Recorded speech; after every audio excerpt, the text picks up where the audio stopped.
하나님께서 주시는 복과 은혜가 충만하기를 축복합니다. 오늘 함께 보실 하나님의 말씀은 말라기서 4장 2절에서 4절 말씀입니다. 내 이름을 경외하는 너희에게는 공의로운 해가 떠올라서 치료하는 광선을 비추리니 너희가 나가서 외양간에서 나온 송아지같이 뛰리라. 또 너희가 악인을 밟을 것이니 그들이 내가 정한 날에 너희 발바닥 밑에 재와 같으리라. 만군의 여호와의 말이니라. 너희는 내가 호렙에서 온 이스라엘을 위하여 내 종 모세에게 명령한 법 곧 율례와 법도를 기억하라. 엔게디 말씀 묵상과 함께 하시는 성도님들을 축복합니다. 오늘 하루도 의의 길로 걸어가시기를 축복합니다. 말라기는 이스라엘의 이 멸망 이후에 이스라엘의 회복을 기록하는 성경입니다. 어떻게 이스라엘이 이전의 영광 또 그것을 능가하는 하나님의 자비의 역사가 진행될 것인지를 보여주고 있습니다. 이 말라기의 역사적 배경은요, 이스라엘이 페르시아의 속국인 상태입니다. 왕은 당연히 있을 수도 없고 이 페르시아의 정책에 따라서 이 종교적인 자유만을 누릴 수가 있었습니다.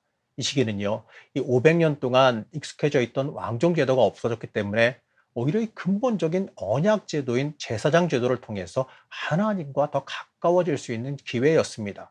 하나님과 완전한 이 언약 관계를 회복할 수 있는 기회가 이들에게 주어진 겁니다. 이스라엘이 열심히 건축한 성전을 중심으로 새로운 신정 정치를 회복할 기회가 주어진 겁니다. 하지만요, 이러한 시기에 이스라엘은 하나님 나라에 대한 이 식어버린 열정과 형식적인 신앙을 보여줬습니다. 그리고 이 사회적으로 과부와 고아를 압제하며 하나님의 율법과 관계없이 타락해버렸습니다. 그러한 이 하나님의 정의를 벗어난 이스라엘에게 하나님께서는 정죄와 심판을 선포하셨습니다. 하지만요, 하나님은 그럼에도 다시 돌아오길 바라시고 돌아올 때에 회복을 약속하셨습니다. 항상 이 죄악 중에 돌이키기를 요청하시는 하나님의 마음을 보면서요, 우리도 다시 하나님께로 돌아갈 마음을 가지기를 원합니다. 이스라엘이 처한 그 위기의 순간이요, 오히려 하나님께 더 가까이 나아가고 하나님과의 관계가 온전하게 회복할 수 있는 기회였음을 우리는 함께 볼 수 있어야 됩니다. 우리의 인생의 고난도 위기도요, 하나님과 더 가까워지기 위한 기회임을 절대로 잊어서는 안 됩니다. 말라기 4장은 이 최후 심판 날에 이 악한 자와 교만한 자에게 임할 이 두려운 형벌에 대해서 말합니다. 1절 말씀을 보시겠습니다. 만군의 여호와가 이르노라. 보라, 용광로 불같은 날이 이르리니 교만한 자와 악을 행하는 자는 다 지푸라기 같을 것이라. 그 이르는 날에 그들을 살라 그 뿌리와 가지를 남기지 아니할 것이로되.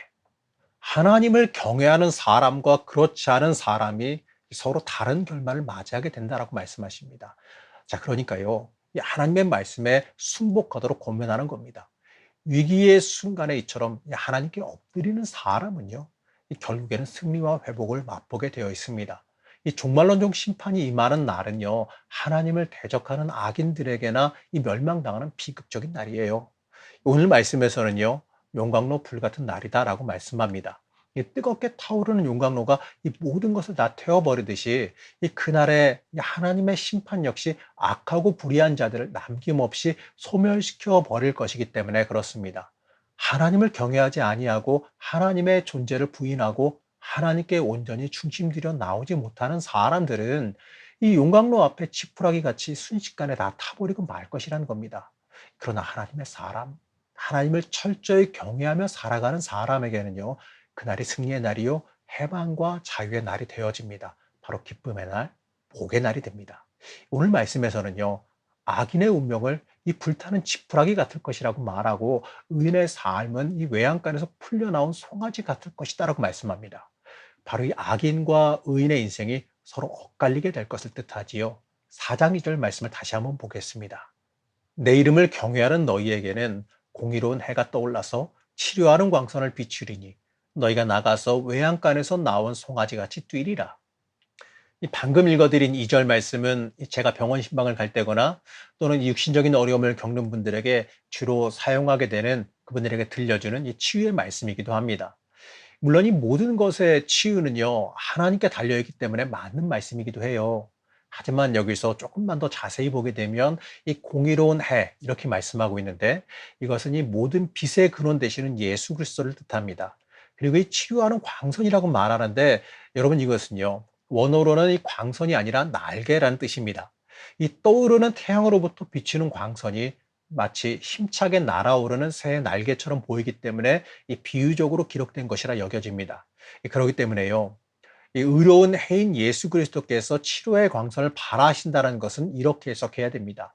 예수님께서 인간의 죄를 대속하심으로써 모든 성도들에게 구원의 밝은 빛을 비추어서 모든 상처와 고통을 제거하시고 이 죄의 속박에서 풀려서 날아오르게 만들어 주신다는 겁니다. 바로 하나님께서 주시는 엄청난 복과 은총을 뜻하는 겁니다. 이 땅에서 우리가 누리고 쓰는 이 재물보다 더 중요한 게 뭐겠습니까? 여러분 구원 아니겠습니까? 저 천국 가는 게 재물보다 귀한 거 아니겠습니까? 하나님께서 이 우리의 죄로 인하여서 이 하나님과 관계가 깨진 우리를 치료하여 주셔서 하나님과 동행하는 복을 주셨습니다. 우리가 이 세상의 것을 최고로 삼고 살아가게 되면 이 용광로에 불같은 날에 그날에 다 없어져 버리겠지만 우리가 이 하나님의 공의로 이 하나님의 공의로우심을 추구하면서 하나님 중심으로 우리가 살아간다면요. 그날에 치유하시며 살리시는 하나님의 놀라운 복을 경험하게 될 겁니다. 그 기쁨을요. 마치 외양간에서 풀려나온 송아지 같다라고 표현하고 있습니다. 우리는 그날에 막히고 갇힌 곳에서 풀려나게 될 것입니다. 하나님께서 우리를 붙잡으시는 그날에는요. 이 나를 막았던 모든 그 막힌 것들, 가로막는 것들 이런 것들이 다 사라지고 자유와 기쁨, 하나님이 주시는 자유와 기쁨을 온전하게 누리게 될 겁니다. 중요한 건요. 우리가 이 하나님 앞에서 온전히 신실하게 서는 일입니다. 이제 살펴보는 말라기 4장 4절에서 6절 말씀은 구약 전체의 마지막 결론과도 같습니다. 여호와의 날에 있을 그 심판이 있기 전에 이 엘리야를 이 땅에 파송하실 것이다 라고 예언하지요. 먼저 4절에서 이스라엘 백성들에게 모세를 통해 주신 율법을 지킬 것을 요청합니다. 너희는 내가 호렙에서 온 이스라엘을 위하여 내 종 모세에게 명령한 법, 곧 율례와 법도를 기억하라. 모든 세대에 걸쳐서 하나님의 백성이 지켜야 되는 그 규범은요, 하나님의 법을 지켜 행하는 겁니다. 이 구약의 마지막을 말하면서 하나님의 법을 지키라고 명령하는 것은요, 굉장히 큰 의미가 있습니다. 우리의 인생 그 자체가 하나님의 법 안에서 살아가야 되는 삶이기 때문에 그렇습니다. 그리고 하나님의 심판 날이 이르기 전에 엘리야가 출현하게 될 것을 예언하지요. 여기서 엘리야가 온다라는 것은요, 육체적으로 재현된다는 게 아니라 이 엘리야의 심령과 능력을 가지고 그의 역할을 수행하는 세례 요한의 출현의 예언입니다. 엘리야는요, 하나님께 대한 참된 믿음과 경외가 없던 시대에 이스라엘을 위한 이 종교 개혁자로서 회개의 사역을 위해서 부름받았습니다. 그리고 많은 이스라엘 백성들을 하나님께 회개하며 나아가게 하는 능력을 지녔습니다. 바로 이러한 역할을 감당하는 세례 요한이 올 것을 예언하는 내용입니다. 이 회개하게 하기 위해서, 이 엘리야를 보내셨듯이 이 메시아가 오실 길을 백성들에게 회개를 선포함으로써 준비시키기 위함도 그 의미가 있습니다. 6절에서 이 보내실 그가 행할 그 책무에 대해서 말씀합니다. 그가 아버지의 마음을 자녀에게로 돌이키게 하고 자녀들의 마음을 그들의 아버지에게로 돌이키게 하리라. 돌이키지 아니하면 두렵건대 내가 와서 저주로 그 땅을 칠까 하노라 하시니라. 바로 이 말씀처럼요. 하나님께로 돌이키게 하는 회개의 사역을 말합니다. 이 말씀을 보면서요. 우리도 여호와의 날에 이르기 전에 하나님의 말씀 앞에 빠르게 반응하고 회개하며 돌이켜서 하나님 앞에 철저히 순종하기를 결단할 수가 있어야 됩니다. 이 회개와 돌이킴의 기회를 주셨을 때에 하나님 앞에 회개하며 돌아갈 수 있는 그 기회를 주셨을 때에 우리가 놓치지 말고 하나님께 가까이 다가갈 수 있어야 됩니다. 하나님께서는요. 끝까지 우리에게 돌아갈 기회를 주시길 원하십니다. 회복의 기회를 주시길 원하십니다. 여러분 우리는 하나님께서 주신 그 기회를 절대로 놓쳐서는 안 될 겁니다. 그리고 구약을 마치는 마지막 말씀인 돌이키지 아니하면 두렵건대 내가 와서 저주로 그 땅을 칠까 하노라 라고 하는 이 경고의 음성을요. 우리는 우리의 인생을 통해서 심각하게 받아들여야 됩니다.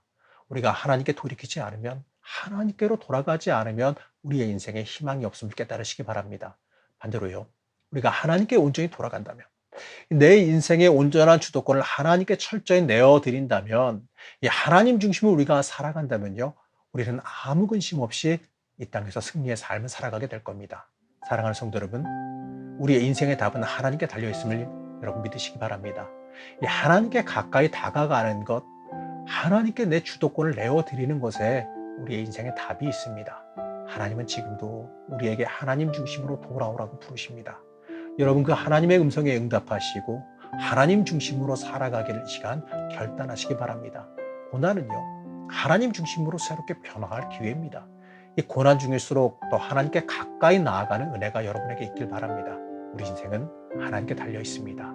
하나님께로 돌이켜서 복된 삶을 살아가시기를 제가 간절히 축복합니다. 우리를 사랑하신 하나님, 우리의 인생이 하나님께로 온전히 돌이키길 원합니다. 하나님 앞으로 온전히 나아가는 게 내 인생을 복되게 함을 믿습니다. 연약한 우리를 도우셔서 하나님 중심으로 우리의 삶이 변하게 하여 주시옵소서. 우리를 지키시는 하나님의 은혜가 있기를 소망하며 예수님의 이름으로 간절히 기도드렸습니다. 아멘.